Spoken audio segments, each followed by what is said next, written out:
Guys এখন আমরা এই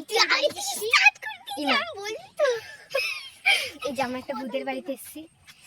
হ্যাঁ ঠিক আছে, অনেকটা ভয় পাচ্ছি এরকম হয় তোরে কি রহস্য আছে আজ আমরা বের করে তো গাইস আমরা জানতাম যে ভূতরাও কি মদ খায়। দেখো এখানে 100টার বেশিও বোতল আছে, একটু আপনারা চাইলে দেখে নিন।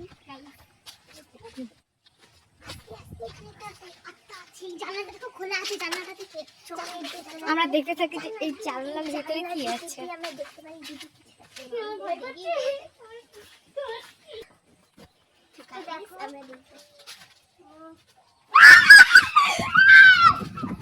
আমরা দেখাচ্ছি ওখানে একটা ভূত আসলে